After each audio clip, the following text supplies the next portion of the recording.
Harold and Kumar do some bullshit. Harold and Kumar go to Sucksville. Population us. I thought this was Harold and Kumar fuck the audience. It's definitely Harold and Kumar don't do anything new or even vaguely original. Yeah. It's all of the above. Shit. I mean, God, this movie sucks, dude. Yeah. And I think we're all agreed. I think we all loved the first one. Like No. I thought the first one was boring, some old bullshit garbage, and I know most people don't feel that way. I know I'm in the minority, but I watched it and went, yeah, the Cheech and Chong movies were much better than this garbage. Racist. But this was Cheech and Chong with minorities. Hey, Cheech and Chong were minorities, sort of. Cheech was. Not here in Texas. I don't know what the hell Chong is, but, that's neither here nor there. Okay, This is Harold and Kumar 2. For some reason, what is it? Go to Guantanamo Bay was the name they chose rather than go to Amsterdam. Yeah.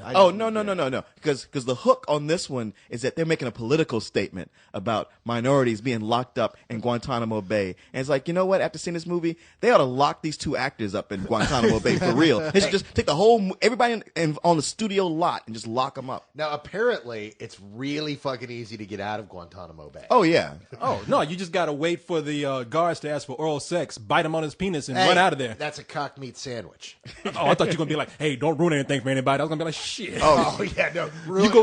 I might ruin Harold and Kumar go to Guantanamo Bay. Well, actually, you did, because by mentioning the cock meat sandwich, you just gave away the only funny joke in the whole movie. No, that's not true. That's not true. There's a couple funny, really funny jokes. Come on, when they're interrogating the black guys, that was pretty goddamn funny. Okay, all right, Yeah. That's true. There are moments in this film that are genuinely funny, but every time they do something funny, they do something so offensive, so foul in a completely unfunny way that you're like, I can't even remember what I laughed at a minute ago. And it's not that like this is so offensive, like, something about Mary that everybody knows and it's like, oh, that's a funny joke because it's offensive. Like, no, this is offensive on a way that it's insulting your intelligence. Yeah, or it's just like gross out for the sake of gross out with nothing else coming. Like in the first 3 minutes of the film, credits aren't even done yet. There's a loud farting diarrhea joke, okay? And then there's one of the characters jerking off and hitting himself in the face and the mouth with his own sperm. Now let me ask you: have you ever eaten at White Castle? Because that joke at the beginning, unbelievably true. I live in Texas and eat Tex-Mex like once a week. No. Castle. I went up to Minneapolis last month, and my buddy was like, "Dude, we got to do breakfast at White Castle. You don't have White Castle. This is so awesome." Wow, did I learn my lesson about why you don't do breakfast at White Castle? Well. Shit, we had a deal going with White Castle. I was going to tell you guys, but I guess it's gone now. But no. It was delicious, but it just doesn't come out the same way. Doesn't it seem like they should just go ahead and change the name to White Trash Castle? I mean, really. No, because black people love White Castle too. I mean, come on, it's good stuff. People who don't know any better Castle. White Castle. White Castle is colorblind when you walking home drunk and you just want to get something to eat real quick. Yeah, it's the Whataburger of up north. Yeah, exactly. No, because Whataburger's pretty goddamn good. No, Whataburger's better. Whataburger's pretty trashy, man. It's fast food. Let's face it. It's all bad. No, we got a place here in Texas called Whataburger, and don't sell Whataburger like that. Dude, Whataburger's I just good. went to Whataburger today. I love me some Whataburger. Yeah, they got the best shakes and fries. No. Their shakes are awesome. And that triple decker with cheese, man, that thing will kill you quicker. We need to edit this with a bunch of ching, ching, like a cash meter all every of a sudden time. You know what? I think we found our sponsor. Exactly. Whataburger? Love your chicken sandwich. Well, you can tell how awesome this movie is that we spending the whole review talking about Whataburger. I'm faster. God, this movie sucked, dude. I love the first one. I thought the first one was freaking hilarious. I saw the very first screening of this. This is one of those things where we got a special invite saying, hey, come to this midnight screening. We're showing the stoner film. We think you guys are going to like it. We go to see it. We're like, what the fuck is this? We sit down. We have no idea what's coming. We laugh our asses off. That movie was fucking funny. And then this movie is nothing like that movie. Well, I tell you, what cracked me up was during the movie, I'm hating it. And Carlisle looks at me. He says, yeah, but when Neil Patrick Harris comes on, that's when it's going to get good. Because that's what made the first one good. And Neil Patrick Harris doesn't do shit. Oh, no. That sequence was hilarious. There's one funny part of the natural. Wait a minute, hold on. Let him finish his line. Say it again. And Neil Patrick Harris doesn't do shit in this movie. As a matter of fact, he's supposed to be playing himself. He plays himself as like some kind of whoremonger. The guy's gay. I mean, he's like out of the closet, flaming homosexual, which is how he should have played it if he's playing himself. Now, and I cannot be sued for saying that because he has publicly come out. Leon, First of all, in the credits it says Neil Patrick Harris as Neil Patrick Harris in quotes. He came out just after the first movie came out. He's playing the Neil Patrick Harris from the first film, not the Neil Patrick Harris that likes doing dudes in the butt. Yeah. That is a very important distinction. No, and this is it's point well actually taken. funnier in some ways. Well, Dude, you it would digging be right if this was written funny, it would have been funnier for him to continue to play this type of role rather than come out as a gay guy to me. It's funnier knowing he's gay, watching him pretending to be a big stud. Neil Patrick Harris is a big point of contention for me with this because I'm watching this movie and I see where they could have made this movie somewhat, or at least better than it was, in which Neil Patrick Harris plays an important role in the movie where he's the reason they go to Guantanamo Bay. They're stuck in Guantanamo Bay, and then Neil Patrick Harris has to break them out of Guantanamo Bay. That's the movie I would rather see than this movie. And that being said, there's a spinoff in the works. Papers are being signed as we speak for the Neil Patrick Harris movie of his character from here. Well, there's your. Except Hey, no, Leon, there's your gay whorehouse Neil Patrick Harris movie right there. Excuse me while I go shoot myself. No, let me, man. Hold on. Let's excuse him while he goes in. Go. You don't know how long I've been waiting on this day. If you let this movie make you kill yourself, then the movie has won. Yeah. No. Then the movies have won. Finally. Let me go ahead and get. I want to wrap this up. Let me go ahead and get a review in. Right? But, No. all right. The movie sucks, dude. What are you going to say? That it sucks? I would like to say something. Man. Does the movie suck? Dude, let me just really let me. I really don't have all night to go through this. I just want to get through this. I'm not even mad. This movie sucks and it don't. We're spending too much time on it. You're right, as it is. I just want to say though that yeah, the problem with this movie, as you said, is that it's just nasty for being nasty. It's like they put a whole bunch of nasty jokes in a hat and just said, oh shit joke right here, cock meat sandwich right here, and it would be cool if it had some sort of thread going between it. But it's all random. Yeah. So, It's for 12-year-olds who laugh anytime someone says a dirty word or shows something that's inappropriate or does something gross. You know, and if you laugh anytime somebody farts, like you can't control yourself, then this movie is probably for you. Other than that, don't pick on our audience. It's a road picture. And what road picture really means is that we have a collection of jokes that don't connect to each other. So we'll have the characters travel across country where we can find an excuse to put them in these different situations. That being said, though, that they try to this is the insulting thing. It's almost like we're going to justify all of our nasty jokes by making racial and political commentary through this movie, which is so embarrassing. No, it doesn't make any sense. Except that, you know what? Its heart is in the right place. What it has to say is actually a good message. I just wish it was said by somebody who knew what the fuck they were talking about. Well, come on, man. I mean, I ain't going to defend the South, but how many times do we see people running through the woods and they run to the Klan? It's not even funny anymore. I mean, okay, yeah, maybe. When Michael Bay did it in Bad Boys 2, that was the last time it was funny.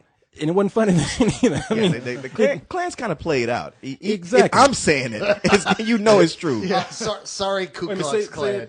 I'm sorry. Say it again. You're kind of peeking. I'm sorry. Oh, the Klan is played out. And if I'm saying it, it's true. Yeah, the Klan is really like the Joan Rivers of the South at this point. They're even embarrassed to admit they have anything to do with themselves. But and here I just got done ironing my sheets.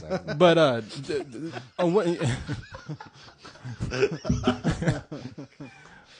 least they're clean for once. No, but going by what you were saying, though, I mean, I think that that scene though when they were like interrogating the black people. That was funny, and I dare say maybe kind of true. I was kind of sweating when they were pouring that grape soda out. And Leon, don't say nothing because hold on, no. And Leon, I know you were there because I saw your little bets of excuse me, that beads of sweat coming down your afro too. Well, I was licking my lips a little bit. I love grape soda jokes, man. That shit cracks me up. No, that's the secret to black people right there, man. Grape soda, shit. That's the elixir of the blacks. That is the funniest joke in the movie, though, and it's the only time that guy Rob Corddry from The Daily Show is actually really funny in this. Wait a minute, hold on. You know I can hear that over there. Okay. A couple of cold ones. Yeah, exactly. I mean, just keep in mind, man, and the funniest scene in this movie is with Rob Corddry, but it's the only scene he's funny with, and it's the grape soda joke. And it's funny because it's one of the few jokes that's self-conscious and playing with, yes, look how racist we're being, but we're actually making a comment about racism as opposed to just, pretty much just being racist. So are Harold and Kumar this annoying in the first one? Because I never saw it. But like John Cho is like playing like the Asian Jason Biggs in this, and it just got on my nerves to no end. It worked in the first film. This time, it just didn't. They didn't have the chemistry. Now, maybe I'll feel different about the movie. I actually didn't like the first Harold and Kumar, but I was at a bar and I saw it with the sound down, so maybe that makes a difference. And I actually, I actually sat out there and I read the movie and I laughed. So maybe if they put this in subtitles with no sound, it might have been funny. But nah, man, this movie just doesn't even try it. I mean, if you're 13 and you like to hear somebody fart and laugh, maybe that's the audience. But I'm not that guy, so I'm gonna give it some old bullshit. Yeah, unless you like to see like ethnic types getting mouthfuls of their own cum, got dudes with giant thatches of pubic hair walking around. Don't go. Wait. I think you might want to rescind that because I didn't like this movie, but that sounds right up my alley. I wondered. I'm gonna be generous and give this movie some old bullshit. Because even though, we really should have a lower rating than some old bullshit anyway, because Better Than Sex is kind of that higher than high. So there should be a lower than low rating. Somebody's addressed that, and they want to know what's worse than some old bullshit. Well, the co-host did a review the other day. He said, man, I'm not going to even give this movie some bullshit. I'm going to give this movie some shit. So, I mean, I don't know what's lower than shit, but if it's there, I'm sure it would have been in this movie. I got to disagree with you guys. I found some of these moments funny. I think there are genuine moments there. I think it's got a lot of heart, so I'm going to give it some old bullshit. Because the rest of it fucking sucks the hair off my nuts, okay? I haven't heard that one for a while. Wow. Actually, I'm going to go in and find some things that I actually did like. Who's the guy that played the FBI guy that was chasing them? Rob Corddry. From The Daily Show. From The Daily Show. That guy is funny. I really hated seeing him in this movie because I think he is genuinely amusing. Well, the part is horribly written. He's a funny guy, but you're like, why are you here? So that's one of the reasons I give it some old bullshit, because he's funny, and it hurts to watch him in such an unfunny movie overplaying this unfunny part. Yeah. Except Neil Patrick Harris did rock as Neil Patrick Harris. He had the Whatever, one scene. dude. Come on, the scene when he is tripping balls. Yeah, that's the one scene that's funny with him. That scene was fucking hilarious. Can we also mention how he's barely in this movie? Yeah, sure. No. The few minutes that he's in are the only golden moments of this film. Because he probably went and grabbed his manager by the lapels and like, what the fuck did you get me in? I could be back with Jason Segel making How I Met Your Mother, and instead I'm here. When I signed the 3-picture deal after the first one, I thought, yeah, right, Harold and Kumar too. What in the fuck? Yeah. This movie's terrible. Now, if they make a Harold and Kumar go to Whataburger, I might meet them halfway on that shit. Well, they did end the movie in Texas, and if they follow this, that will take an hour, it'll take place an hour later, and then they could end up at Whataburger. Yeah. Because goddamn, some Whataburger's good. Am I right, Leon? Let's just hope there is no third movie now. Am I right, Leon? Yeah. Brother got to get Staring paid. at the wall. No, I think the people who made this movie ate a bunch of White Castle and shat this movie out. So, this movie. Well, now, you do know who directed this film, right? The guys who wrote the first one, but didn't direct the first one. The guy who directed the first one went off to do other things, and they promoted the writers to direct What it. was it, the set design people wrote it then? How did they promote here? The the highest guys? level of incompetence. I just got to say, it's another one of those situations where I sat down and I interviewed those two guys and had to sit up there and say, Don't tell me they were the nicest guys. they were the nicest people. Did you get to talk to Neil Patrick Harris, though? Yes, I did. How awesome was he? Man, they were all nice people. And was he good? Did he blow you? Yeah. And I think he probably would have if I had pulled him aside. If there were too many people looking. But You would have split that boy in half. yeah, I think he gave me that little lip look, like licked the top of his lip when he's looking at me. Did you like the movie? You know what I'm saying? No, it's You want a little Neil Patrick Harris? No, man, it felt bad because I had to sit up there and smile and be like, because they ask you, what'd you think? Oh, it was good. Oh, you didn't, dude. No, you got to be honest. Man, No, you got yes. No, you you're in there for like Yes, 5 you minutes. do. It's manufactured for you to tell them it's good, and you can take it and do whatever you want to with it. As a matter of fact, I'm gonna take the review and come back and put in, what'd you think about the movie? It was terrible.